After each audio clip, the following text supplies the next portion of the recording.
ಈ ಸಿನಿಮಾದ ಥಾಟ್ ಹೇಗೆ ಶುರು ಆಯಿತು? ಈ ಸಿನಿಮಾಗೆ ಥಾಟು ಹೇಗೆ ಶುರು ಆಯಿತು ಅಂದರೆ ಈ ಕತೆ ಹೇಗೆ ಹೇಗಾಯಿತು? ಓಕೆ, ವಾಸ್ತವವಾಗಿ ಕಥೆಯ ಆರಂಭ ಬೀಜ ಏನಿರುತ್ತೆ, ಮೊದಲ ಸೀಡ್ ಅಂತೀವಲ್ಲ, ಅದು ಬಹಳ ಪ್ರೋಸೆಸ್, ತುಂಬ ಟೈಮ್ ತಗೊಳುತ್ತೆ. ಮತ್ತು ಅದು ಚರ್ಚೆ ಡಿಸ್ಕಷನ್ ಮೇಲೆ ಬೆಳೀತಾ ಹೋಗುತ್ತೆ. ಅಂಥದ್ದೊಂದು ಮಾಡಬೇಕು ಅಂತ ಹೊರಟಾಗ ನಾನು ಬಹುತೇಕ first round, second round, third round ಹೀಗೆ 10 ಚರ್ಚೆಗಳು ಹಿರಿಯರ ಜೊತೆಗೆ, ಕಿರಿಯರ ಜೊತೆಗೆ.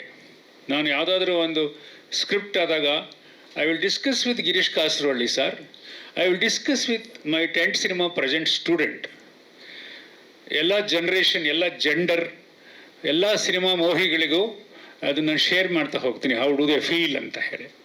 ಹಂಗೆ ಹೇಳುವಾಗ ಮನಸ್ಸು ಕೆಲವನ್ನು ಒಪ್ಕೊಳ್ತಾ ಹೋಗುತ್ತೆ, ಕೆಲವು ನಿರಾಕರಿಸುತ್ತೆ. ಅವ್ರು ಹೇಳೋದು ಚೆನ್ನಾಗಿರುತ್ತೆ, ನನಗಾದ್ರೆ ಕನ್ವಿನ್ಸ್ ಆಗಲ್ಲ. ಇನ್ನು ಕೆಲವು ನನಗಿಷ್ಟ ಆಗುತ್ತೆ, ಅವ್ರಿಗಿಷ್ಟ ಆಗಿರಲ್ಲ. ಹೀಗೆ ಅದು ಒಂದು ವಿಚಿತ್ರವಾದ ರೀತಿಯಲ್ಲಿ ಕತೆ ಅರಳುವಂಥ ಒಂದು ಪ್ರೋಸೆಸ್. ಅದು ಒಂದು ಪಾಯಿಂಟ್ ಬರುತ್ತೆ ಚೇತನ್, ಒಂದು ಪರ್ಟಿಕ್ಯುಲರ್ ಪಾಯಿಂಟ್ ಬರುತ್ತೆ, ಐ ವಿಲ್ ಡೂ ದಿಸ್ ಅಂತ. ಅದೊಂದು ವಿಚಿತ್ರವಾದ ಕ್ಷಣ ಅದು ಸೃಜನಶೀಲ ಮನಸ್ಸಲ್ಲಿ, this is going to happen ಅಂತ. ಆ ಪಾಯಿಂಟ್ ಬರೋವರೆಗೆ ತುಂಬ ನಾವು ತಿಣುಕಾಡ್ತೀವಿ. ಸರ್ಕಸ್. ನನಗೆ ಕನ್ನಡದ ಬಹಳಷ್ಟು ನಿರ್ದೇಶಕರ ಜೊತೆಗೆ ಆ ಥರ ಚರ್ಚೆ ಮಾಡ್ತಿರ್ತೀನಿ. ನಮ್ಮ ಸ್ಕೂಲಿಗೆ ಟೀಚ್ ಮಾಡೋಕ್ಕೆ ಬರ್ತಾರೆ ಅಥವಾ ಕರೆಸ್ಕೊಳ್ತೀನಿ ಆ ಥರ.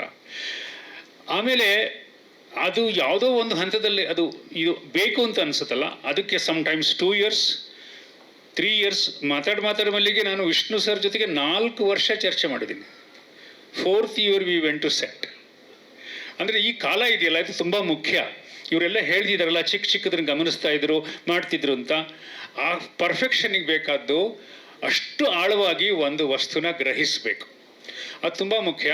ಇದು 2021 ಸುಮಾರಿನಲ್ಲಿ ಶುರುವಾಗಿ ಇಲ್ಲಿವರೆಗೆ ನಮ್ಮನ್ನು ಎಳ್ಕೊಂಡು ಬಂತು. ಇದರಲ್ಲಿ ಈ ಕಡೆಯ 6-7 ತಿಂಗಳು ಬಿಡಿ ಮಾರ್ಕೆಟಿಂಗ್, ಅಲ್ಲಿವರೆಗೂ creative process. Last Shri sir ಇದಕ್ಕೆ ಕನ್ವಿನ್ಸ್ ಆಗ್ತಿಲ್ಲ, ಇದನ್ನು ಎಡಿಟ್ ಮಾಡೋಣ, ಇದನ್ನು ಸೇರಿಸೋಣ ಅಂತ ಕಡೆಯವರೆಗೂ ನಮ್ಮ ಸಂಕಲನಕಾರ ಹೇಳುವಂಥ ಮಾತುಗಳು ಕ್ರಿಯೇಟಿವ್ ಆಗಿರ್ತವೆ. ಹಾಗಾಗಿ ಇದೊಂದು ಅಬ್ಸ್ಟ್ರ್ಯಾಕ್ಟ್ ಆದಂಥ ಪ್ರೋಸೆಸ್. ಒಂಥರ ಅಂಗಡಿಗೆ ಹೋಗಿ ತಂದ್ಕೊಂಡು ಶಾಪ್ ಮಾಡ್ದಂಗಲ್ಲ. ಅಥವಾ 4 ಜನ ರೈಟರ್ಸು ಒಂದು ಹೋಟ್ಲಿಗೆ ಹೋಗಿ ರೂಮ್ ಹಾಕೊಂಡು ಕೂತ್ಕೊಂಡ್ಬಿಟ್ಟು 20 ದಿನ ಕೂತಿದ್ರಂತೆ, 3 ದಿನ, 1 ವಾರ ಒಂದು ಕತೆ ರೆಡಿ ಆಯ್ತಂತೆ ಅಂತಾರಲ್ಲ, ನನಗೆ ಅರ್ಥ ಆಗಲ್ಲ ಅದು ಹೆಂಗೆ ಮಾಡ್ತಾರೆ ಅಂತ. I cannot do that. ಅದು we have to allow to grow inside. ಅದಕ್ಕೆ ಕಾಂಟೆಕ್ಸ್ಟ್ ಬೇಕು, ವರ್ತಮಾನ ಬೇಕು, ಪ್ರಸ್ತುತತೆ ಬೇಕು, ರೆಲೆವೆಂಟ್ ಆಗಿದೆಯಾ ಅದು ನಾವು ಹೇಳ್ತಿರ್ತಕ್ಕಂಥದ್ದು, ಇವತ್ತಿನ ಸಮಾಜಕ್ಕೆ ಬೇಕಾ, ಯಾರಿಗೆ ಬೇಕು ಇತ್ಯಾದಿ ಕ್ರಿಯೇಟಿವ್ ಪ್ರೋಸೆಸ್. ನಂತರದ್ದು ಫಿನಾನ್ಷಿಯಲ್ ಆಸ್ಪೆಕ್ಟ್. ಸೊ ಹಾಗಾಗಿ ಈ ಸಿನಿಮಾ ಬಗ್ಗೆ ಒಂದು ತೃಪ್ತಿ ಇದೆ. ಇದು ಹಳೆಯ ಕಥೆಯ ಹೊಸ ಕಥೆಯಾದರೂ ಕೂಡ, ಅಥವಾ ಹೊಸ ಕಥೆಯಂತಿರುವ ಹಳೆಯ ಕಥೆಯಾದರೂ ಕೂಡ ಹೊಸದನ್ನು ಹೇಳುತ್ತೆ. ಅದನ್ನು ಈ ಹೆಣ್ಮಗಳು ಬಹಳ ಅದ್ಭುತವಾಗಿ, ಬಿಕಾಸ್ ಸ್ತ್ರೀ ಪ್ರಧಾನವಾದ ಕಥೆ ಆದ್ದರಿಂದ ಚೆನ್ನಾಗಿ ಮಾಡಿದ್ದಾರೆ. ಅದಕ್ಕೆ ಪೂರಕವಾಗಿ ನನ್ನ ಇಬ್ಬರು ಕಲಾವಿದರು ಸಾಥ್ ಕೊಟ್ಟಿದ್ದಾರೆ. ಹೀಗಾಗಿ ಈ ಸಿನಿಮಾ ಬಗ್ಗೆ ನನಗೆ ಗಾಢವಾದ ನಂಬಿಕೆ ಇದೆ. ನಿಮ್ಗೆ ಅನಿಸುತ್ತೆ ಎಲ್ಲ ಪ್ರೆಸ್ ಮೀಟ್ಸಲ್ಲೂ ಒಬ್ರನ್ನೊಬ್ರು ನಾವು ಪರಸ್ಪರ ಪ್ರಶಂಸಾ ಸಂಘ ಥರ ಇರುತ್ತೆ. ನಾವು ಅವ್ರನ್ನ ಹೊಗಳ್ತೀವಿ, ಅವ್ರು ನಮ್ಮನ್ನ ಹೊಗಳ್ತಾರೆ, ನಾವು ಅವ್ರನ್ನ ಹೊಗಳ್ತೀವಿ ಅಂತ. ಆದರೆ ಆ ಹೊಗಳಿಕೆ ಕ್ಲೀಶೆ ಅಲ್ಲ, ನಿಜವಾಗಿ ವಿ ಮೀನ್ ಇಟ್. ನಿಜವಾಗಿ ನಮಗೆ ಅದು ನಮ್ಮ ಹೃದಯದಿಂದ ಬರ್ತಿರೋ ಮಾತು. ಅದು ನಿಮ್ಮ ಹತ್ರ ಹೇಳ್ತೀನಿ, ಯಾರ ಹತ್ರ ಹೇಳೋದು? ಫೈನಲಿ ಹೇಳೋದು ಪ್ರೇಕ್ಷಕರಿಗೆ ನೋಡಿದಾಗ ಅವ್ರಿಗೆ ಗೊತ್ತಾಗಬೇಕು, ಹೌದು ಅವ್ರು ಹೇಳಿ ನಿಜಾಪ ಅಂತ ಹೇಳಿ. ಆ ದೃಷ್ಟಿಯಿಂದ ಇವರೆಲ್ಲರ ಹೊಗಳಿಕೆಯನ್ನು ವಿನಯದಿಂದ ಸ್ವೀಕರಿಸ್ತಾ ಈ ಕಥೆಯ 5 ವರ್ಷದ ಪ್ರಯಾಣ ಯಶಸ್ವಿ ಪ್ರಯಾಣ ಅಂತ ನಾನು ಭಾವಿಸ್ತೇನೆ. ಇಲ್ಲಿ ಸಹನಾ ವಿಜಯ್ ಕುಮಾರ್ ಅವರ ಹೆಸರಿದೆ. ಇದು ಅವರ ಕಥೆಯ ಆಧರಿಸಿ ಏನಾರು ಇದು ಮಾಡಿದ್ದ ಅಥವಾ ಯಾವ ಥರ ಆಗಿತ್ತು ಕತೆ? ಇದು ಅವ್ರ ಕತೆ ಆಧರಿಸಿದ ಚಿತ್ರವಾ ಅಥವಾ ಅವರು ಚಿತ್ರಕಥೆಯಲ್ಲಿ ಕೂತಿದ್ದ? ಹೆಂಗಾಯ್ತು? ಇಲ್ಲ, ನಾನು ಒಂದು ಕಾದಂಬರಿಯನ್ನು ಆರಿಸ್ಕೊಂಡಿದ್ದೀನಿ. ಆ ಕಾದಂಬರಿಯಿಂದ ಕೆಲವನ್ನು ಬಿಟ್ಟಿದ್ದೇನೆ, ಕೆಲವೊಂದು ತೆಗೆದುಕೊಂಡಿದ್ದೇನೆ. ಯಾಕಂದರೆ ಇವತ್ತು ಬರ್ತಕ್ಕಂಥ ಕಾದಂಬರಿ ಸಿನಿಮಾಗೋಸ್ಕರ ಟೈಲರಿಂಗ್ ಮಾಡಿ ಯಾರೂ ಬರೆದಿರಲ್ಲ, ಬರಿಬೇಕಾಗಿಲ್ಲ. ಅದು ಅವ್ರ ಕ್ರಿಯೇಟಿವ್ ಲಿಬರ್ಟಿ. ಅವರು ಕಾದಂಬರಿಯ 10 ಪುಟಗಳನ್ನು ತಗೋತಿರೋ, 20 ಪುಟ ತಗೋತಿರೋ, ಅದು ನಿಮ್ಮ ಆಯ್ಕೆ ನಿರ್ದೇಶಕರಾಗಿ. ಹಾಗಾಗಿ ಒಂದು ಕಾದಂಬರಿಯನ್ನು ಅಳವಡಿಸುವಾಗ ಅನೇಕ ವಿಷಯಗಳನ್ನು ಬಿಟ್ಟಿದ್ದೇನೆ, ಅನೇಕ ವಿಷಯಗಳನ್ನು ತೆಗೆದುಕೊಂಡಿದ್ದೇನೆ. ಇವತ್ತಿಗೆ ಬೇಕಾದದ್ದಕ್ಕೆ ಅದಕ್ಕೆ ಹೊಸ ಅರ್ಥ ಕೊಡೋಕ್ಕೆ ಸಾಧ್ಯನಾ ಅಂತ ಹಾಗೆಲ್ಲ ಕೊಡುವಾಗ ಕೂಡ ತುಂಬ ಇಂಟೆಲೆಕ್ಚುಯಲ್ ಆಗದೆ ಡ್ರಾಮೆಟಿಕ್ ಆಗಿ ಫಿಲ್ಮ್ಯಾಟಿಕ್ ಆಗಿ ಜನಸಾಮಾನ್ಯರಿಗೆ ಅರ್ಥ ಆಗೋ ಹಾಗೆ ಎಮೋಷನನ್ನು ಇಟ್ಟುಕೊಂಡು ಹೇಳುವಂಥ ಒಂದು ಪ್ರಾಮಾಣಿಕ ಪ್ರಯತ್ನ ಮಾಡಿದ್ದೇನೆ.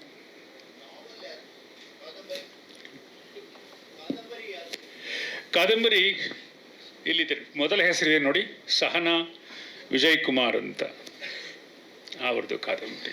ನಾವು ಅದಕ್ಕೆ ಮತ್ತೊಂದು ಪತ್ರಿಕಾಗೋಷ್ಠಿಯಲ್ಲಿ ಇನ್ನಷ್ಟು ಇವ್ರುಗಳನ್ನು ಹೇಳೋಣ ಅಂತ ಅಂದ್ಕೊಂಡಿದ್ವಿ. ನೀವು ಕೇಳಿದ್ರಿಂದ ಅದನ್ನು ಹೇಳ್ತಾ ಇದ್ದೀನಿ.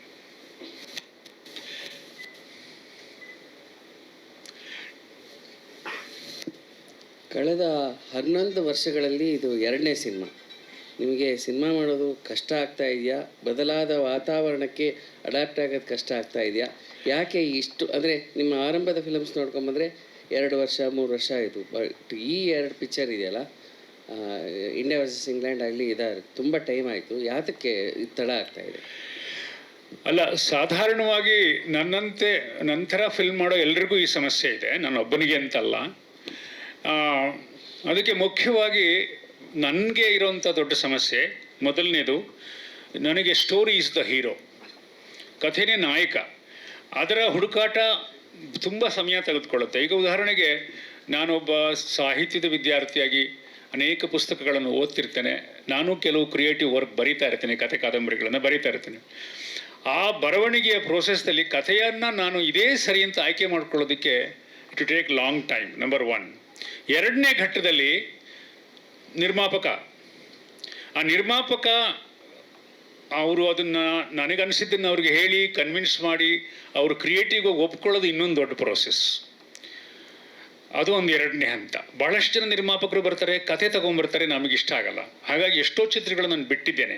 ಅವ್ರು ತರೋ ಕತೆ ಕೇಳ್ತಿದ್ದಾಗೆ ನನಗೆ ಒಳಗಡೆ ಹೋಗಲ್ಲ. ಅದು ಇದು ಅಹಂಕಾರದ ಪ್ರಶ್ನೆ ಅಲ್ಲ, ಅದೊಂದು ಕ್ರಿಯೇಟಿವ್ ಪ್ರೋಸೆಸ್ಸೇ ಆಗಿರುತ್ತೆ. ನೀವು ಏನೇ ಹೇಳಿದರೂ ಕೂಡ ಅದು ನನಗೆ ಕನ್ವಿನ್ಸ್ ಆಗ್ತಿರಲ್ಲ, ಅಥವಾ ಅವ್ರು ಹೇಳೋ ರೀತಿಲಿ ತಪ್ಪಿರುತ್ತೋ ಗೊತ್ತಿಲ್ಲ. ಹೀಗಾಗಿ ಆ ಕಥೆಗಳ ಹುಡುಕಾಟ ಬಹಳಷ್ಟು ಸಮಯ ತಗೊಂಡ್ರೆ ಆ ಕಥೆಗಳಿಗೆ ಹಣ ಹೊಣಿಸೋದು ಇನ್ನೊಂದು ದೊಡ್ಡ ಸಾಹಸ ಆಗಿರುತ್ತೆ.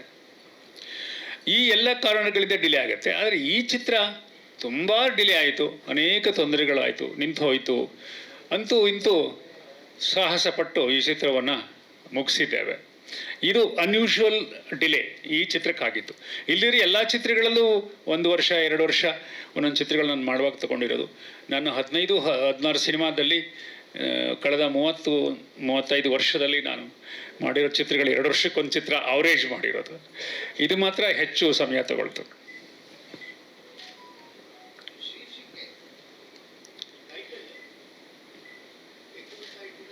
ಮೈಕ್ ಕೊಡಿ ಅವ್ರಿಗೆ. ಟೈಟಲ್ ಬಗ್ಗೆನಾ? ಈಗ ಅಮೆರಿಕ ಬಂದು 30 ವರ್ಷ ಆಯಿತು. ಆದರೆ ಭಾಗ 2 ಬರೋದಕ್ಕೆ ಇಷ್ಟು ಲೇಟ್ ಯಾಕಾಯಿತು? ನನಗೆ ಕೇವಲ ಭಾಗ 2 ತರಬೇಕು, ಆ ಚಿತ್ರದ ಸಕ್ಸಸ್ಗೆ ಇನ್ನೊಂದು ಸಿನಿಮಾ ಮಾಡಿಬಿಡಬೇಕು ಅನ್ನುವಂತಹ ಧಾವಂತವಾಗಲಿ ಉತ್ಸಾಹವಾಗಲಿ ಇದ್ದಿದ್ದರೆ ಖಂಡಿತ ಇಷ್ಟೊತ್ತಿಗೆ ಭಾಗ 2 ಯಾವಾಗಲೂ ಬಂದು ಬಿಡುಗಡೆ ಆಗಬೇಕಾಗಿತ್ತು. ನಾನು ಆ ಶೀರ್ಷಿಕೆಗೆ ಹೊಂದುವಂಥ ಕಥೆಯನ್ನು ನನಗೆ ಕನ್ವಿನ್ಸ್ ಆಗೋರಿಗೆ ನಾನು ಆ ಟೈಟಲ್ನ ಇಡಬಾರ್ದು ಅಂತ ಹೇಳಿ, ಈಗ ಅಮೃತಧಾರೆ ಭಾಗ 2 ಇಡ್ಬೋದು, ಅಥವಾ ನನ್ನ ಪ್ರೀತಿ ಹುಡುಗಿ ಭಾಗ 2 ಅಂತ ಇಡಬೇಕು. ಅಂದರೆ ಟೈಟ್ಲ್ 2ನೇ ಭಾಗ ಅಂತ ಇಡಬೇಕಾದಾಗ ಅನೇಕ ಅಂಶಗಳನ್ನು ಗಮನ ಇಟ್ಕೋಬೇಕು. ಮೊದಲನೇ ಅಂಶ ಆ ಚಿತ್ರಕ್ಕೂ ಈ ಚಿತ್ರಕ್ಕೂ ಯಾವ ರೀತಿಯಲ್ಲಿ ನಾವು ಹೋಲಿಸಬಹುದು. ಆಮೇಲೆ ಎಲ್ಲವೂ ಅದೇ ಥರ ಇರಬೇಕಾ? ಯಾಕಿರಬೇಕು? ಯಾವುದನ್ನು ನಾವು ಅಲ್ಲಿಂದ ಹೊರಗೆ ಬರ್ಬೋದು, ಯಾವುದನ್ನು ಇಟ್ಕೋಬೇಕು? ಕೇವಲ ಟೈಟ್ಲ್ ಇಡೋ ಉದ್ದೇಶ ಆಗಿದ್ದರೆ ಈ 30 ವರ್ಷದಲ್ಲಿ ಯಾವಾಗಲೂ ನಾನು ಅಮೆರಿಕ ಪಾರ್ಟ್ 2 ಮಾಡಿಬಿಡ್ತಿದ್ದೆ, ನನಗಿದ್ದಂಥ ಸಂಪರ್ಕಗಳು, ನನಗಿದ್ದಂಥ ಕ್ರಿಯೇಟಿವ್ ಆದಂಥ ಎನರ್ಜಿಗೆ. ಆದರೆ ಈ ಕಾದಂಬರಿ ಓದಿದಾಗ ಆ ಟೈಟ್ಲ್ ಅದಕ್ಕೆ ಹೊಂದುತ್ತೆ, ಆ ಜಾನ್ರಾಗೆ ಇದು ಸೇರುತ್ತೆ. ಆ ಅಮೆರಿಕದಲ್ಲಿ ಇಡೀ ಅಮೆರಿಕವನ್ನು ನಾನು ತೋರಿಸಿದ್ದೇನೆ. ಇಡೀ ಅಮೆರಿಕವನ್ನು, ನಯಾಗರಾ ಫಾಲ್ಸು, ಡಿಸ್ನಿಲ್ಯಾಂಡು, ಸಾಸ್ ವೆಗಾಸು. ಈಗ ಆ ಅವಶ್ಯಕತೆ ಇಲ್ಲ ಜನಕ್ಕೆ. ಎಲ್ಲರ ಮನೆಗಳಲ್ಲಿ ಅಮೆರಿಕದಲ್ಲಿದ್ದರೆ ಎಲ್ಲರೂ ನೋಡ್ಬಿಟ್ಟಿದ್ದಾರೆ. ಹಾಗಾಗಿ ಈ ಸರಿ ನಾವು ಒಂದು ಊರಿಗೆ ಕಾನ್ಸಂಟ್ರೇಟ್ ಮಾಡಿ, ಒಂದು ಊರ ಮೇಲೆ ಫೋಕಸ್ ಮಾಡಿ, ಒಂದು ಊರಿನ ಅದ್ಭುತಗಳನ್ನು ಹಿಡಿದು ಅಲ್ಲಿ ಕಥೆಯನ್ನು ಹೇಳ್ತಕ್ಕಂತಹ ಕೆಲಸ ಮಾಡಿದ್ವಿ. ಈಗ American geography is not a mystery to anybody, ಎಲ್ಲರಿಗೂ ಗೊತ್ತಿರೋ ಅಂಥದ್ದು. ಆ ಕಾಲದಲ್ಲಿ 30 ವರ್ಷದ ಹಿಂದೆ ಆ ಸಾಫ್ಟ್ವೇರ್ ವಲಸೆ ಹೋಗ್ತಿದ್ದ ದಿನಗಳಲ್ಲಿ ಅವತ್ತು ಎಲ್ಲರೂ ಅಮೆರಿಕ ಅನ್ನುವಂಥದ್ದು ಒಂದು ದೊಡ್ಡ ಕ್ರೇಜ್ ಇರ್ತಿತ್ತು. ಇವತ್ತು ಬಹಳಷ್ಟು ಜನ ವಾಪಸ್ ಬರ್ತಿದ್ದಾರೆ ಟ್ರಂಪ್ ಅಡ್ಮಿನಿಸ್ಟ್ರೇಷನಲ್ಲಿ. ಅನೇಕ ಸಮಸ್ಯೆಗಳು ಅಮೆರಿಕದಲ್ಲಿ ಆಗ್ತಾ ಇದೆ. ಹಾಗಾಗಿ ಅಲ್ಲಿರುವಂಥ ಅನೇಕ ಅಂಶಗಳನ್ನು ನಾನು ಕೈ ಬಿಡ್ತಾ ಹೋದೆ. ಬ್ರೈನ್ ಡ್ರೈನು, ದೇಶಭಕ್ತಿ, ಪೇಟ್ರಿಯಾಟಿಸಮು, ಅವು ಯಾವುದನ್ನು ನಾನು ಕ್ಯಾರಿ ಮಾಡಬಾರ್ದು. ಇವತ್ತಿಗೆ ಇರ್ರಿಲೆವೆಂಟ್ ಅಂತಲ್ಲ, ಇವತ್ತಿಗೆ ಅದು ಅಪ್ರಸ್ತುತವಾದದ್ದು ಅಷ್ಟೇ ಅಲ್ಲ, ಇವತ್ತಿಗೆ ಹೇಳಬೇಕಾದ ಬೇರೆ ವಿಷಯ ಇದೆ. ಹಾಗಾಗಿ ಇದರ ಫೋಕಸ್ ಪಾಯಿಂಟು ಬೇರೆ ಇದೆ. ಆದರೆ ಯಾವುದೇ ರೀತಿಯಲ್ಲಿ ಅದರ ಕಥೆಯ ಮುಂದುವರಿದ ಭಾಗ ಇದಲ್ಲ. ಅಮೆರಿಕ ಒಂದರ ಮುಂದುವರಿದ ಭಾಗ ಇದಲ್ಲ. ಅದನ್ನು ಮಾತ್ರ ನಾನು ಸ್ಪಷ್ಟಪಡಿಸೋಕ್ಕೆ ಇಷ್ಟಪಡ್ತೇನೆ. ಮತ್ತು ಭಾಗ 2 ಅನ್ನುವ ಶೀರ್ಷಿಕೆಗೆ ಈ ಕತೆ ಅನೇಕ ದೃಷ್ಟಿಯಲ್ಲಿ ಹೊಂದುತ್ತೆ. ಮುಖ್ಯವಾಗಿ ಆ ಜಾನ್ರಾಗಿ ಇದು ಹೊಂದೋದ್ರಿಂದ ನಾನು ಆ ಶೀರ್ಷಿಕೆಯನ್ನು ಇವತ್ತು ನಿಮ್ಮೆದುರಿಗೆ ಲೋಕಾರ್ಪಣೆ ಮಾಡ್ತಾ ಇದ್ದೇನೆ.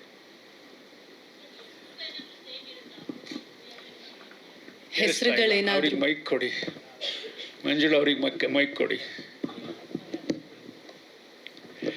ಸ್ವಲ್ಪ ಗಟ್ಟಿಯಾಗಿ ಹೇಳಿ, ನನಗೆ ಕಿವಿ ಕೇಳಿಸ್ತಾ ಇಲ್ಲ ಇತ್ತೀಚೆಗೆ. ಸರ್, ಹೆಸರುಗಳೇನಾದರೂ ರಿಪೀಟ್ ಆಗುತ್ತಾ? ಯಾಕಂದರೆ ಅದರಲ್ಲಿ ನಿರೂಪ ಅವ್ರು ಹೇಳಿದ್ರು, ಸಿನಿಮಾಗೆ ಹೋಗ್ಬೇಕಿದ್ರೆ ಅಮೇರಿಕಾ ನೋಡೋದಕ್ಕೆ ಹೋದ್ವಿ, ಆದರೆ ಬರ್ತಾ ಪಾತ್ರಗಳೇ ನಾವು ಆಗಿದ್ವಿ, ನಮಗೆ ಬರೀ ಭೂಮಿ ಮತ್ತು ಸೂರ್ಯ, ಶಶಾಂಕ್ ಮಾತ್ರ ಕಾಣಿಸ್ತಿದ್ರು ಅಂತ ಹೇಳಿಬಿಟ್ಟು.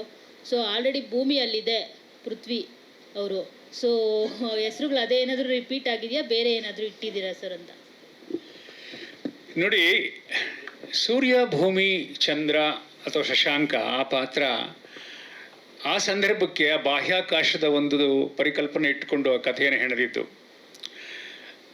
ಇಲ್ಲಿರ್ತಕ್ಕಂಥ ಪಾತ್ರಗಳ ಸಂಘರ್ಷ ಪೂರ್ತಿ ಬೇರೆ, ಸಂಪೂರ್ಣವಾಗಿ ಬೇರೆ ಅಂಥದ್ದು. ಆಮೇಲೆ ನಾನು ಎಲ್ಲರಿಗೂ ವಿನಂತಿ ಮಾಡೋದು ಏನಂದರೆ, ಒಂದು ಯಶಸ್ಸು, ತುಂಬ ಒಳ್ಳೆಯ ಯಶಸ್ಸು ಸಿಕ್ಕಿದಾಗ ಅದನ್ನು ಮೀರೋ ಪ್ರಯತ್ನ ಮಾಡಬೇಕು. ಅದು ರಿಸ್ಕ್, ಗೊತ್ತು ನನಗೆ. ಅದು ಮೌಂಟ್ ಎವರೆಸ್ಟ್ ಥರ ಇದೆ ಎದುರುಗಡೆ, ದೊಡ್ಡ ಪರ್ವತದ ಹಾಗೆ. ನೀವು ದಾಟಬೇಕು, ಅದನ್ನು ದಾಟೋ ಪ್ರಯತ್ನನಾದರೂ ಮಾಡಬೇಕು. ಹಾಗಾಗಿ ಆ ಹಳೆಯ ಯಶಸ್ಸಿನ ಗುಂಗನ್ನು ಬಿಟ್ಟು ಹೊಸದಾಗಿ ಸೃಷ್ಟಿ ಮಾಡಿದ 3 ಪಾತ್ರಗಳಿದು. ಇಲ್ಲಿ ಸೂರ್ಯನಿಲ್ಲ, ಭೂಮಿ ಇಲ್ಲ, ಶಶಾಂಕನಿಲ್ಲ, ಆದರೆ ಬೇರೆ ಏನೋ ಇದೆ, ಮಹತ್ವದ್ದಿದೆ. ಮನೆಯ ಕಥೆ ಇದೆ. ಇವತ್ತು ಸಮಾಜ ಅನುಭವಿಸ್ತಿರ್ತಕ್ಕಂಥ ಅನೇಕ ಪ್ರಶ್ನೆಗಳು, ದ್ವಂದ್ವಗಳು, ಸಂಕಟಗಳು, ದುಡಿಯುವ ಹೆಣ್ಣಿನ ಕಷ್ಟಗಳು, ನಷ್ಟಗಳು, ಇದೆಲ್ಲ ಇದರಲ್ಲಿ ಇದೆ. ಹೀಗಾಗಿ ಅಲ್ಲಿಯ ಆ ಒಂದು ಗುಂಗು ಇಲ್ಲಿ ನಾನು ಕ್ಯಾರಿ ಮಾಡಿಲ್ಲ. ಯಾಕೆ ಅಂತ ಸರ್, ಬಿಕಾಸ್ ಈಗ ಯಾವುದಾದ್ರೂ ಪಾರ್ಟ್ 2 ಬರುತ್ತೆ ಅಂತ ಅಂದಾಗ ಅಟ್ಲೀಸ್ಟ್ ಅದ್ರದ್ದು BGM ಆದರೂ ಇಟ್ಕೊಂಡಿರ್ತಾರೆ. ಯಾಕಂದರೆ ನಿಮ್ಮದು ಅಮೇರಿಕಾ ಅನ್ನೋ ಒಂದು ಏನಿತ್ತು, ಸೊ ಅದಾದರೂ ಇಲ್ಲಿರುತ್ತೆ ಅಂತ ಅಂದ್ಕೊಂಡಿದ್ವಿ. ಈಗ ಟೈಟಲ್ ಲುಕ್ ನೋಡ್ತಾ ಇದ್ರೆ ಯಾವುದು ಕೂಡ ನೀವು BGM ಆಗಿರ್ಬೋದು, ಬೇರೆ ಏನಾಗಿರ್ಬೋದು, ಯಾವುದನ್ನು ಕೂಡ ನೀವು ತಗೊಂಡಿಲ್ಲ ಅಲ್ಲಿಂದ ಇಲ್ಲಿಗೆ. ಫ್ರೆಶ್ ಇರಲಿ ಅಂತಲೇ ಈ ರೀತಿ ಮಾಡಿರೋದ ಹೇಗೆ ಅಂತ? ಈಗ ನಾನು ಮನೋಮೂರ್ತಿ ಇಬ್ಬರು ಬಿಟ್ಟರೆ ಅಲ್ಲಿಂದ ಇಲ್ಲಿ ಟ್ರಾವೆಲ್ ಮಾಡಿರೋರು ಇನ್ಯಾರೂ ಇಲ್ಲ. ಸೊ ಮನೋಮೂರ್ತಿಯವರು ಬಂದದ್ರಿಂದ ಸಹಜವಾಗಿ ಅವರ ಮೆಲೋಡಿ, ಮಾಧುರ್ಯ ಪ್ರಧಾನವಾದ ಹಾಡುಗಳು ಇದರಲ್ಲೂ ಇದೆ. ಅದೇ ಕಥೆಗಾರನಾಗಿ ನಾನು ಸ್ಕ್ರೀನ್ ರೈಟರ್ ಆಗಿ ಇದಕ್ಕೆ ಮುಂದುವರೆದಿದ್ದೀನಿ. ಸೊ ಹೀಗಾಗಿ ನೀವು ಎಷ್ಟು ಕೆದಕಿದ್ರೂ ಕೂಡ ನಾನು ಕತೆ ಹೇಳಲ್ಲ. ಯಾಕೆಂದರೆ ಅದನ್ನು ಹೇಳಬಾರ್ದು ಅನ್ನುವಂಥದ್ದು ಏನು ದೊಡ್ಡ ರಹಸ್ಯ ಅಂತಲ್ಲ. ನಾಳೆ ನೀವು ಕಾದಂಬರಿ ತೆಗೆದುಕೊಂಡು ಓದಿದರೆ ಇದನ್ನು ಮಾಡಿರಬಹುದು ಅಂತ ಊಹೆ ಮಾಡಬಹುದು. ಸಿನಿಮಾದಲ್ಲಿ ಒಂದು ಸಣ್ಣ ಟ್ರೇಡ್ ಸೀಕ್ರೆಟ್ ಅನ್ನುವಂಥದ್ದು ಇಟ್ಕೋಬೇಕು. ಆ ದೃಷ್ಟಿಯಿಂದ ಒಂದೊಂದಾಗಿ ನಾವು ಪತ್ರಿಕಾಗೋಷ್ಠಿಯಲ್ಲಿ ಹತ್ತಿರ ಹೋದ ಹಾಗೆ ವಿವರಗಳನ್ನು ಕೊಡ್ತಾ ಹೋಗ್ತೀನಿ. ಹಾಗಾಗಿ ಇದು ಬೇರೆಯೇ ಆದ ಕಥೆ, ಶೀರ್ಷಿಕೆ ಅದೇ. Sir, out of the box ಒಂದು ಕ್ವಶನು. ನೀವು ಬಾನಲ್ಲೇ ಮಧುಚಂದ್ರಕ್ಕೆ ಒಂದು ಸಿನಿಮಾ ಮಾಡಿದ್ರಲ್ವಾ? ಸೊ ಅದು ಈಗಿನ ಜನ್ರೇಷನ್ಗೆ ಸೂಕ್ತವಾಗಿದೆ ಅಂತ ಅನಿಸುತ್ತೆ. ಯಾಕಂದರೆ ಎಲ್ಲ ಮಧುಚಂದ್ರಕ್ಕೆ ಕರ್ಕೊಂಡು ಹೋಗ್ಬಿಟ್ಟು ಎಲ್ಲರನ್ನೂ ಸಾಯಿಸ್ತಿದ್ದಾರೆ, ಹುಡುಗನ್ನ. ಸೊ ಆವಾಗಲೇ ಆ ಥರದ ಘಟನೆಗಳು ನಡೆದಿತ್ತ? ಅದರ್ವೈಸ್ ನಿಮ್ಮ ಸಿನಿಮಾ ನೋಡ್ಕೊಂಡು ಏನಾದರೂ ಇನ್ಸ್ಪಿರೇಷನಾಗಿ ತಗೊಂಡು ಕೆಲವರು ಮಾಡ್ತಿದಾರ ಅಂತ? ನೋಡಿ, ಎಷ್ಟು ಸಾಂದರ್ಭಿಕವಾಗಿದೆ ನಿಮ್ಮ ಪ್ರಶ್ನೆ ಅಂದರೆ, ಕಳೆದ 10 ದಿನಗಳ ಕ್ರೈಮ್ ರಿಪೋರ್ಟ್ ನೋಡಿದರೆ ಎಲ್ಲ ಮಹಿಳಾ ಅಪರಾಧಿಗಳೇ. ಒಬ್ಬ ಹೆಣ್ಮಗಳು ತಂದೆ ತಾಯಿ ತಂಗಿಯನ್ನು ಕೊಂದಿದ್ದಾಳೆ. ಇನ್ನೊಬ್ಬ ಹೆಣ್ಮಗಳು ಕೋಟೆಯಿಂದ ಗಂಡನ ತಳ್ಳಿ ಸಾಯಿಸಿದ್ದಾಳೆ. ಆಯಿತಾ? ನಾನು ಅಂಥ ಸಿನಿಮಾ ಮಾಡಿದರೆ ನೀವು ಏನಂತ ಹೇಳ್ತೀರಿ? ಸ್ತ್ರೀಯರನ್ನು ಕೆಟ್ಟದಾಗಿ ಚಿತ್ರಿಸ್ತಾ ಇದ್ದೀರಿ, ಹೆಣ್ಣು ಮಕ್ಕಳು ಕೋಮಲೆಯರು ಹಾಗೆ ಹೀಗೆ ಅಂತ ಹೇಳ್ತೀರಿ ಅಲ್ವಾ. ಸೊ ನಾನು ಹೇಳೋಕ್ಕೆ ಇಷ್ಟಪಡ್ತೀನಿ ಅಂದರೆ, ಸಿನಿಮಾಗಳು ಸಮಾಜದ ಪ್ರತಿಬಿಂಬ ಅಷ್ಟೇ. ನಮ್ಮ ರಿಫ್ಲೆಕ್ಷನ್ಸು ಅಲ್ಲಿ ಇರುತ್ತೆ. ಆ ರಿಫ್ಲೆಕ್ಷನ್ಸ್ನ ಎಷ್ಟು ಕಲಾತ್ಮಕವಾಗಿ ನಾವು ಹೇಳ್ತೀವಿ ಅನ್ನೋದು ಮುಖ್ಯ ಆಗುತ್ತೆ ಹೊರತು, ನಮ್ಮ ಕಥೆಗಳು ಹುಟ್ಟೋದು ಎಲ್ಲಿಂದ? ಸಮಾಜದಿಂದ. ಸಮಾಜದಲ್ಲಿ ನಡೆಯೋ ಘಟನೆಗಳನ್ನೇ ತಗೊಂಡು ಕಥೆ, ಕಾದಂಬರಿ, ಚಿತ್ರಕಥೆ ಆಗಿರುವಂಥದ್ದು. ಸೊ ಬಾನಲ್ಲೇ ಕೂಡ ನಿಜವಾಗಿ ಪೊಲೀಸ್ ಇಲಾಖೆಯಲ್ಲಿ ನಡೆದಂಥ ಕಥೆ, ಅದನ್ನಿಟ್ಕೊಂಡು ನಾನು ಅಲ್ಲಿಗೆ ಹೋಗಿ ರೊತಾಂಗ್ ಪಾಸ್ನಲ್ಲಿದ್ದು ಕಾದಂಬರಿ ಬರೆದು, ಕಾದಂಬರಿ ಆದ ಅನೇಕ ವರ್ಷಗಳ ನಂತರ ನಿರ್ದೇಶಕಕ್ಕೆ ಬಂದಾಗ ಅದನ್ನೇ ನಾನು ಸಿನಿಮಾ ಮಾಡೋಕ್ಕೆ ಸಾಧ್ಯ ಆಯಿತು. ಅದು ಆಗಿ ಇವತ್ತಿಗೆ 93ನೇ ಇಸ್ವಿ. ಘಟನೆಗಳು ಮಾತ್ರ ಈಗಲೂ ನಡೀತಾನೆ ಇದೆ.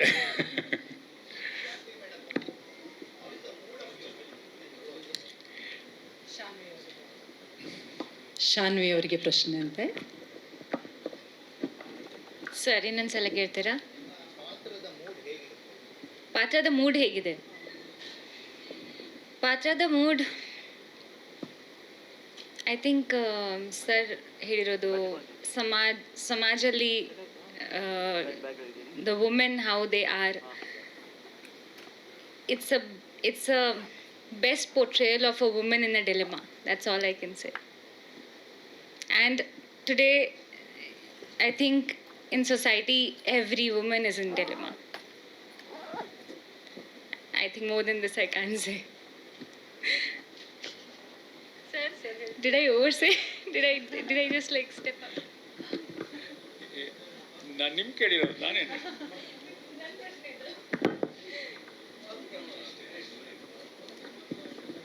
ಕೇಳಪ್ಪ.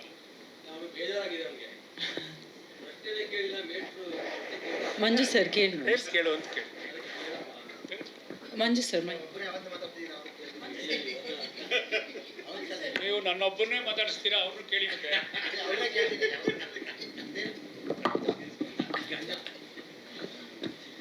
ನಿರೂಪವರೇ, ಅಮೇರಿಕ ನೋಡಿದ ತಕ್ಷಣ ರಮೇಶ್ ಅರವಿಂದ್ ಅವರ ಪಾತ್ರ, ಆಮೇಲೆ ಹೇಮಾ ಅವ್ರದ್ದು, ಧ್ಯಾನ್ ಅವ್ರ ಪಾತ್ರ ತುಂಬ ಇರುತ್ತೆ. ಸಿನಿಮಾ ನೋಡ್ಬೇಕಾದ್ರೆ ಈಗ ಅದನ್ನು ನಿರೀಕ್ಷೆ ಮಾಡ್ತಾರೆ.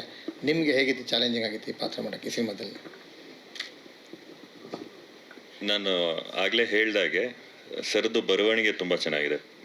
ನನ್ನ ಪಾತ್ರ ಅಂತ ಮಾತ್ರ ಅಲ್ಲ, ಪ್ರತಿಯೊಂದು ಪಾತ್ರಕ್ಕೂ, ಶಾನ್ವಿ ಅವ್ರ ಪಾತ್ರಕ್ಕೂ ಇರ್ಬೋದು, ಇಲ್ಲ ಪೃಥ್ವಿಯವ್ರ ಪಾತ್ರಕ್ಕೆ ಇರ್ಬೋದು, ತುಂಬ ಒಂದು ಆರ್ಕ್ ತುಂಬ ಚೆನ್ನಾಗಿದೆ. ಆ ಡೈಲಮಾ ಇವ್ರು ಏನು ಹೇಳಿದ್ರು, ನಾನೇನು ಮಾಡಬೇಕು ಏನು ಮಾಡಬಾರ್ದು, ಈ ಗೊಂದಲಗಳು ಪಾತ್ರಗಳಿಗೆ ತುಂಬ ಚೆನ್ನಾಗಿ ಬರೆದಿದ್ದಾರೆ.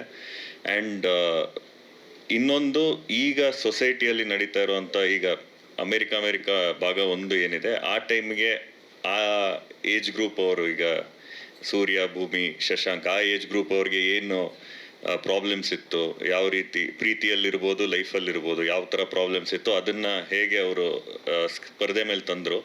ಅದೇ ರೀತಿ ಈಗಿನ ಜನ್ರೇಷನ್ನಲ್ಲಿ ನಮ್ಮ ಏಜ್ ಗ್ರೂಪಲ್ಲಿರುವಂಥವ್ರಿಗೆ ಯಾವ ಪ್ರಾಬ್ಲಮ್ಸ್ ಇದೆ, ತುಂಬ ಒಂದು ಸೆನ್ಸಿಟಿವ್ ಇಶ್ಯೂ. ಆ್ಯಂಡ್ ಪ್ರೆಸೆಂಟ್ ಜನ್ರೇಷನ್ಗೆ ಇರುವಂಥ ಪ್ರಾಬ್ಲಮ್, ಐ ಥಿಂಕ್ ಆಲ್ಮೋಸ್ಟ್ ನನಗೆ ಗೊತ್ತಿರೋ ಥರನೇ ತುಂಬ ಫ್ಯಾಮಿಲೀಸ್ ಫೇಸ್ ಮಾಡ್ತಾ ಇರೋವಂಥ ಇಶ್ಯೂ. ಅದೇನು ಅಂತ ಹೇಳಲ್ಲ, ಬಿಕಾಸ್ ಸರ್ ಹೇಳಿದ್ರು ಕತೆ ಬಿಟ್ಕೊಡೋಕ್ಕಾಗಲ್ಲ ಅಂತ.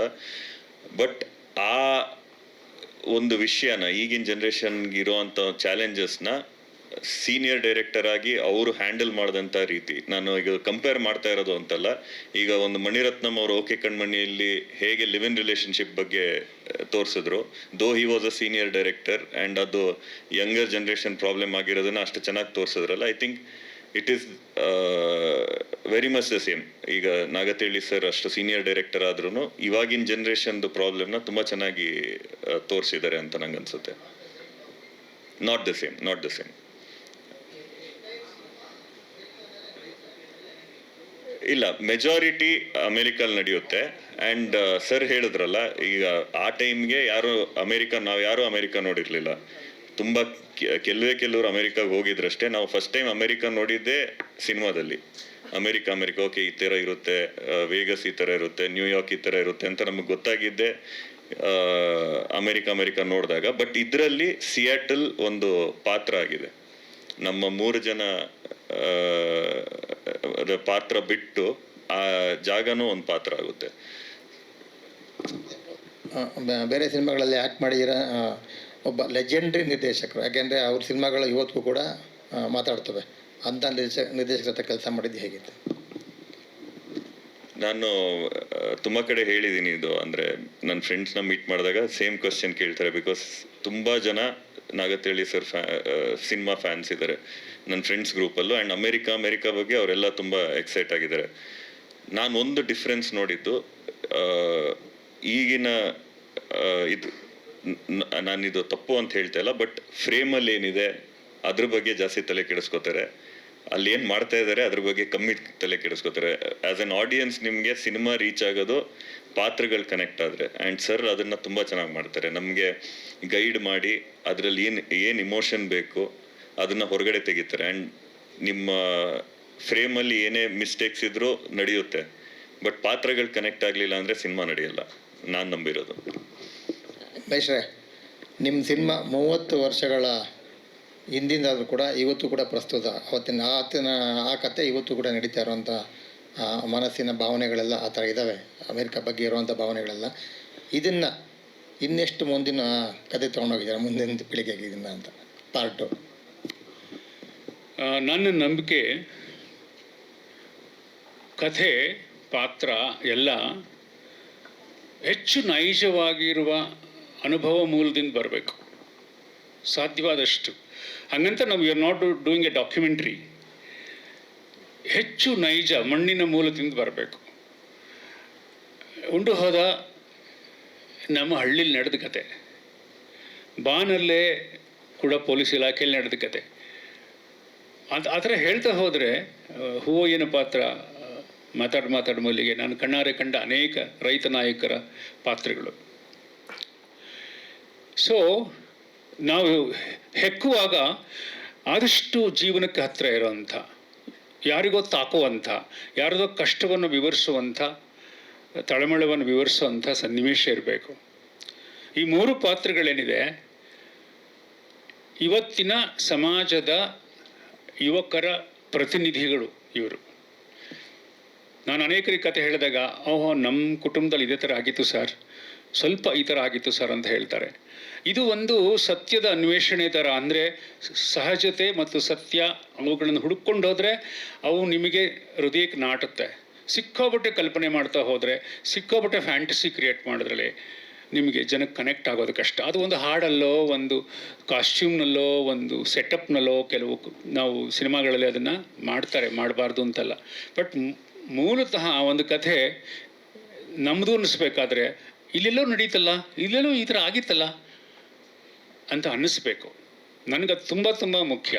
ಸೊ ನಾನು ಮೂಲತಃ ಕತೆಗಾರನಾಗಿ ಕತೆಗಳನ್ನು ಬರೆಯೋದು ಕೂಡ. ಈಗ ಒಳಚರಂಡಿ ಅಂತ ಒಂದು ಕತೆ ನನಗೆ ಪ್ರಜಾವಾಣಿಯಲ್ಲಿ ಪ್ರಶಸ್ತಿ ತಂದು ಕೊಡುತ್ತೆ 2 ವರ್ಷದ ಹಿಂದೆ, ದೀಪಾವಳಿ ವಿಶೇಷ ಅಂಕದಲ್ಲಿ. ಅದು ನಮ್ಮ ಬೀದಿಯಲ್ಲಿ ನಡೆದ ಒಂದು ಸಣ್ಣ ಘಟನೆ.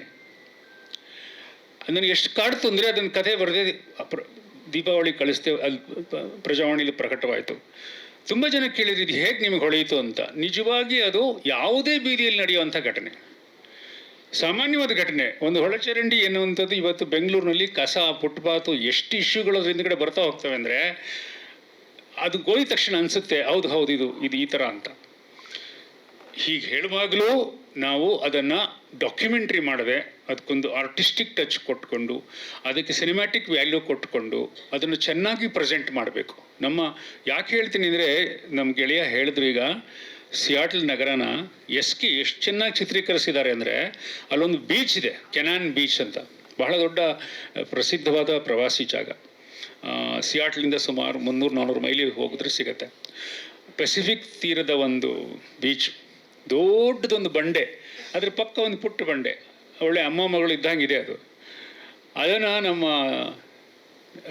SK ಮತ್ತು ನಮ್ಮ ಶ್ರೀ ಡ್ರೋನ್ ಛಾಯಾಗ್ರಹಣದಲ್ಲಿ ಮತ್ತು ನಮ್ಮ ಸಿನಿಮಾ ಛಾಯಾಗ್ರಹಣದಲ್ಲಿ ಇಬ್ಬರು ಮಿತ್ರರು ಎಷ್ಟು ಚೆನ್ನಾಗಿ ಸೆರೆ ಹಿಡಿದಿದ್ದಾರೆ ಅಂದರೆ ಒಂದು ವಿಷುವಲ್ ಪೊಯಿಟ್ರಿ ಥರ ಇದೆ. ಹಾಗಾಗಿ ಆ ವಿಷುವಲ್ ಪೊಯಿಟ್ರಿ ತೊಗೊಂಡು ಏನು ಮಾಡಬೇಕು ನಾವು ಅಂದರೆ, ಅದು ಕಥೆಯ ಭಾಗವಾಗಿದೆ, ನಮಗೆ ಆ ಸನ್ನಿವೇಶದ ಭಾಗವಾಗಿದೆ.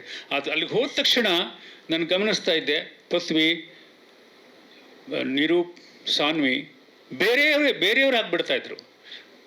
ಅದುವರೆಗೆ ಹೋಟೆಲಿಂದ ಹೋಗುವಾಗ ಬೇರೆ ಆಗಿರ್ತಿದ್ರು, ಆ ಜಾಗಕ್ಕೆ ಹೋದಾಗ ಬೇರೆ ಆಗ್ತಿದ್ರು. ಅಲ್ಲೊಂದು ಮೌಂಟ್ ರೆನಾರ್ ಅಂತ ಒಂದು ಮೌಂಟನ್ ಇದೆ, ನಮ್ಮ ಹಿಮಾಲಯದ ಆಗಿರುವಂಥ ಸ್ನೋ ಕ್ಯಾಪ್ ಇರುವಂಥ. ಅಲ್ಲಿಗೆ ಹೋದ ತಕ್ಷಣ ಅವರು ನೋಡಿಕೊಂಡ್ರೆ ಬೇರೆ ಮೂಡಲ್ಲಿ ಇರ್ತಾಯಿದ್ರು. ಅದು ಆ ಥರ ಪರಿಕರಗಳು ಬರಬೇಕು. ನಮ್ಮ ಶಿವು ಕೊಡ್ತಿದ್ದಂಥ ಆರ್ಟ್ ಸಪೋರ್ಟ್ ಇರ್ಬೋದು, ಅಥವಾ ಮೇಕಪ್ ಇರ್ಬೋದು, ಕಾಸ್ಟ್ಯೂಮ್ ಇರ್ಬೋದು, ಎಲ್ಲ ಸೇರಿ ಅವ್ರನ್ನ ಒಂದು ಪುನರ್ಭವ, ಹೊಸ ಹುಟ್ಟು ಮಾಡುತ್ತೆ. ನನಗಂತೂ ಆ ಥರದ ತುಂಬ ತೃಪ್ತಿಯನ್ನು ಈ ಗೆಳೆಯರು ಕೊಟ್ಟಿದ್ದಾರೆ, ಎರಡು ವಿಭಾಗದವರು, ಟೆಕ್ನಿಷಿಯನ್ಸ್ ಆ್ಯಂಡ್ ಆರ್ಟಿಸ್ಟ್ ಕಡೆಯಿಂದ. ಹೀಗಾಗಿ ನಾನು ಮೊದಲ ತಳಪಾಯ ಹಾಕುವಾಗ, ಕತೆ ಹುಡುಕುವಾಗ ಆದಷ್ಟು ಸಹಜತೆಗೆ, ನಾನು ತಪ್ಪು ಮಾಡಿದ್ದೇನೆ, ಆ ಸಹಜತೆಯನ್ನು ಬಿಟ್ಟು ತಪ್ಪು ಸಿನಿಮಾ ಮಾಡೋಕ್ಕೆ ಹೋದಾಗ ಬಿದ್ದಿದ್ದೇನೆ, ಎಡವಿದ್ದೇನೆ. ನಾನು ಮಾಡಿದ್ದೆಲ್ಲ ಗೆದ್ದಿಲ್ಲ. ಕಾರಣ ನನಗೆ ಗೊತ್ತಾಗುತ್ತೆ ಆಮೇಲೆ, ಇದು ಸಹಜತೆಯಿಂದ ದೂರವಾಗ್ತಾ ಇದೆ, ನಾನು ಉತ್ಪ್ರೇಕ್ಷೆ ಮಾಡ್ತಾ ಇದ್ದೀನಿ ಏನನ್ನೋ, ಇದು ನಾನು ದಾರಿ ಬಿಟ್ಟೆ. ಇದರಲ್ಲಿ ಸಿನಿಮಾ ಮುಗಿಯೋಕ್ಕೆ ಮುಂಚೆನೇ ನಮಗೆ ಒಂದು ಸಿಗ್ನಲ್ ಬಂದುಬಿಡುತ್ತೆ, ಆತ್ಮವಿಮರ್ಶೆಯ ಸಿಗ್ನಲ್ ಬರುತ್ತೆ. ನನಗೆ ಅಮೃತಧಾರೆ ಮಾಡಿದಾಗ ಈಗಲೂ ನೆನಪಿದೆ, ಗೆದ್ದೇ ಗೆಲ್ಲತ್ತೆ ಅನ್ನುವಂಥ ಒಂದು ವಿಚಿತ್ರವಾದಂಥ ಉನ್ಮಾದ ಬಂದುಬಿಟ್ಟಿತ್ತು. Not because Amitabh ji acted in the film ಅಂತಲ್ಲ, ಆ ಸಿನಿಮಾದ ಟೋಟಲ್ ಕಂಟೆಂಟು ಆ ಥರ ಆಗತ್ತೆ. ನನಗೆ ಆ ಥರ, ದಯವಿಟ್ಟು ಯಾರು ಪ್ರಶಂಸೆ ಅನ್ಕೋಬೇಡಿ, ಈ ಸಿನಿಮಾ ಬಗ್ಗೆ ಆ ಥರ ಅನಿಸಿದೆ.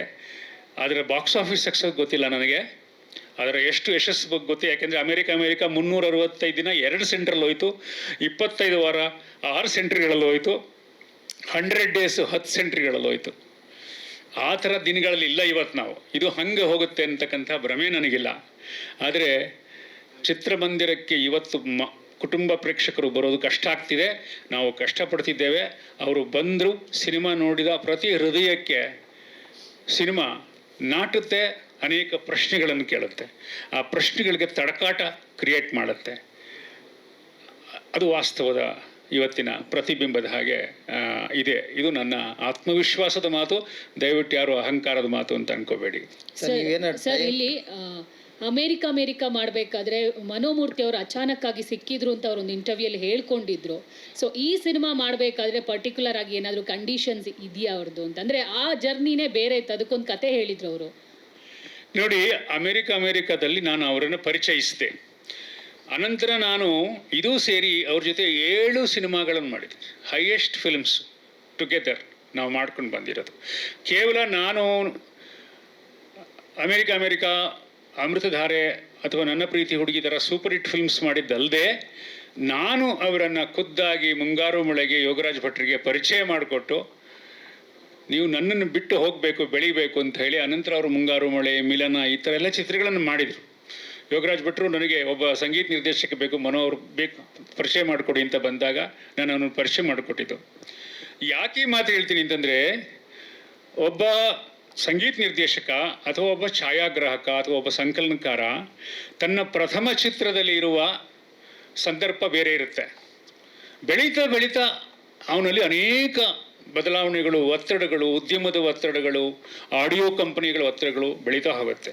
ಹಾಗಾಗಿ ಮನೋಮೂರ್ತಿ ಫಸ್ಟ್ ಡೇ ನಾನು ಪರಿಚಯ ಮಾಡಿದಾಗೆ ಈಗಲೂ ಹಾಗೇ ಇದ್ದಾರೆ ಅಂತಲ್ಲ, ಈಗ ಸಾಕಷ್ಟು ಬೆಳೆದಿದ್ದಾರೆ ಅವರು, ಸಾಕಷ್ಟು ಸಿನಿಮಾ ಮಾಡಿದ್ದಾರೆ, with me and without me. Unfortunately ಇವತ್ತು ನಮ್ಮ ಜೊತೆ ಇಲ್ಲ ಅವರು. ನೆಕ್ಸ್ಟ್ ಪತ್ರಿಕಾಗೋಷ್ಠಿಗೆ ಅವರು ಬರ್ತಾರೆ, ಬಹುಶಃ ಹಾಡುಗಳ ಜೊತೆಗೆ ಬರ್ತೀವಿ.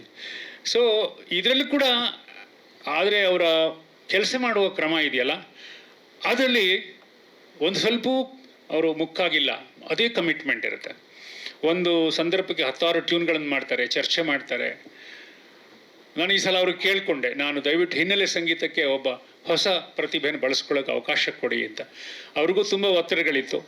ಸೊ ನಕುಲ್ ಅಭ್ಯಂಕರ್ ಇದಕ್ಕೆ ಬಹಳ ಅದ್ಭುತವಾಗಿ ಬ್ಯಾಕ್ಗ್ರೌಂಡ್ ಸ್ಕೋರ್ ಮಾಡಿದ್ದಾರೆ. ಅದಕ್ಕೆ ನಾವು ಬುಡಾಪೆಸ್ಟಲ್ಲಿ ಹಂಗೇರಿಗೆ ಹೋಗಿ, ಖುದ್ದಾಗಿ ನಾನು ಹೋಗಿ ಅಲ್ಲಿ ರೆಕಾರ್ಡ್ ಮಾಡಿಸಿ 4 hours ಲೈವ್ ಸಿಂಫೋನಿ ಈ ಚಿತ್ರಕ್ಕೆ ನಾವು ಬಳಸಿದ್ದೀವಿ. ಇದೆಲ್ಲ ಯಾಕೆ ಹೇಳ್ತೀನಿ ಅಂತಂದರೆ, ಮನೋಮೂರ್ತಿಯವರು ನನ್ನ ಸ್ನೇಹ ಅಬಾಧಿತವಾಗಿ ಇಷ್ಟು ವರ್ಷ ನಡ್ಕೊಂಡು ಬಂದಿದೆ. ಅವರು ನನ್ನನ್ನು ಮೀರಿಯೂ ಬೇರೆ ಒಳ್ಳೆಯ ಅದ್ಭುತವಾದ ಸಿನಿಮಾಗಳನ್ನು ಮಾಡ್ಕೊಂಬಂದಿದ್ದಾರೆ. ಇದಕ್ಕೂ ಕೂಡ ಅದ್ಭುತವಾದಂಥ 4 ಹಾಡುಗಳನ್ನು ಕೊಟ್ಟಿದ್ದಾರೆ. ಆ 4 ಹಾಡುಗಳನ್ನು ನಾವು ಮುಂದಿನ ಗೋಷ್ಠಿಯಲ್ಲಿ ನಿಮಗೆ ಖಂಡಿತ ತೋರಿಸ್ತೀನಿ. ಅದರ ಮೌಲ್ಯ ನಿರ್ಣಯವನ್ನು ನೀವು ಮಾಡಬೇಕು. ಚೆನ್ನಾಗಿದ್ದಾವೆ, ನಮಗೆಲ್ಲ ಇಷ್ಟವಾಗಿದ್ದಾವೆ ಹಾಡುಗಳು.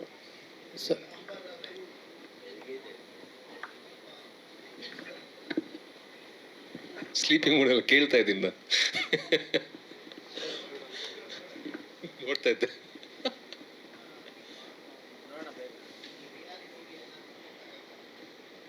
ಸರ್ ಕೇಳಿಸಿಲ್ಲ. ನಿಮ್ಮ ಪಾತ್ರ ರಿಯಾಲಿಟಿಗೆ ಚೆಕ್ ಆಗುತ್ತಾ ಅಂತ?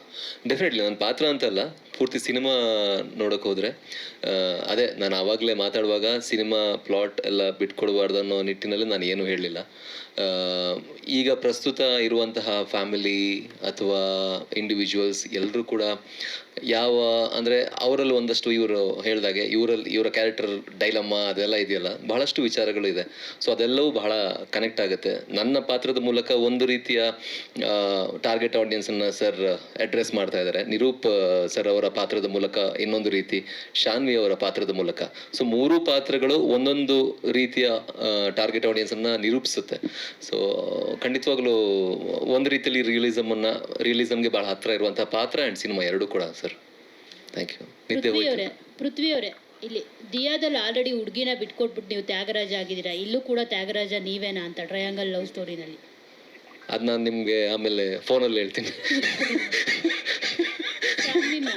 ಶಾನ್ವಿ ಅವರೇ, ನಿಮಗೆ ಸೊ ನೀವು ಈ ಥರದ್ದೊಂದು ಆಪರ್ಚುನಿಟಿಗೆ ತುಂಬ ವರ್ಷಗಳಿಂದ ವೆಯ್ಟ್ ಮಾಡ್ತಾ ಇದ್ರಿ. ಸ್ಪೆಷಲಿ ಶ್ರೀ ಪ್ರಧಾನ ಸಿನಿಮಾ ಅಂತ ಹೇಳಿದ್ರು ಸರ್ ಈ ಸಿನಿಮಾನ. ಸೊ ನಿಮ್ಮ ಸುತ್ತನೇ ಸುತ್ತುತ್ತೆ ಅಂತ ಅನಿಸುತ್ತೆ, ಈ ಹುಡುಗರು ನಿಮ್ಮ ಸುತ್ತನೇ ಸುತ್ತುತ್ತಾರೆ ಅಂತ ಅನಿಸುತ್ತೆ. ಸೊ ಜೊತೆಗೆ ಇದೊಂದು ಕಾದಂಬರಿ ಆಧಾರಿತ ಸಿನಿಮಾ. ಸೊ ನಿಮಗೆ ಎಷ್ಟು ಫ್ರೆಶ್ ಅಂತ ಅನ್ನಿಸ್ತು, ಹೊಸತು ಅಂತ ಅನ್ನಿಸ್ತು ಈ ಸಿನಿಮಾ ನಿಮಗೆ? ನೀವೇನೆಲ್ಲ ಇದಕ್ಕೆ ಕೊಟ್ಟಿದ್ದೀರಾ, ಡೆಡಿಕೇಟ್ ಮಾಡಿದ್ದೀರಾ ಅಂತ? ಡೆಫಿನೆಟ್ಲಿ ಅದು ತುಂಬ ರಿಯಾಲಿಟಿಗೆ ತುಂಬ ಕ್ಲೋಸ್ ಇದೆ. ಸೊ ನನ್ನ ಲೈಫಲ್ಲಿ I haven't experienced it. So ಪಾತ್ರದಲ್ಲಿ ಹೋಗೋಕ್ಕೆ ನನಗೆ ಇನ್ನೂ ಸ್ವಲ್ಪ ಜಾಸ್ತಿ ಎಫರ್ಟ್ ನಾನು ಮಾಡಿದ್ದೀನಿ. Because what you don't experience, you don't know how to react to it. But ಆ ಎಕ್ಸ್ಕ್ಯೂಸ್ ನಾನು ಇಲ್ಲಿ ಕೊಡೋಕ್ಕಾಗಲ್ಲ. So I have to experience. I did my own homework to go deep into the character. People who have experienced similar things in life, ನಾನು ಅವ್ರನ್ನ ಕೇಳಿದೆ, ಅವ್ರ experience ಕೇಳಿದೆ. So ಆ ಥರ ಹೋಮ್ವರ್ಕ್ ನಾನು ಮಾಡಿದ್ದೀನಿ. ಬಟ್ ರಿಯಾಲಿಟಿಗೆ ತುಂಬಾ ಕ್ಲೋಸ್. ಈ ಮೂವಿ ಮಾಡಿದ ಮೇಲೆ ನಾನು ಎಷ್ಟು ಜನನ ನೋಡಿದ್ದೀನಿ, ಎಷ್ಟು ಸ್ಟೋರೀಸ್ ಕೇಳಿದ್ದೀನಿ, and it is so similar. So ಈ ಕನೆಕ್ಟ್ ಆದರೆ ತುಂಬ ಕನೆಕ್ಟ್ ಆಗುತ್ತೆ. If not, then you don't know the experience. So it's just that.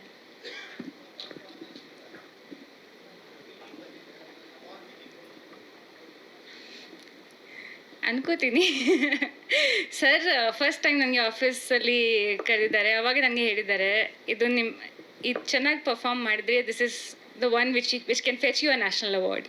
That was sir statement. ನನಗೆ ಗೊತ್ತಿಲ್ಲ, ನಾನು ನನ್ನ ಕೆಲಸ ಮಾಡಿದ್ದೀನಿ. If it comes, it doesn't comes, any award comes, I'll come here and I'll take and I'll be happy about it. Thank you.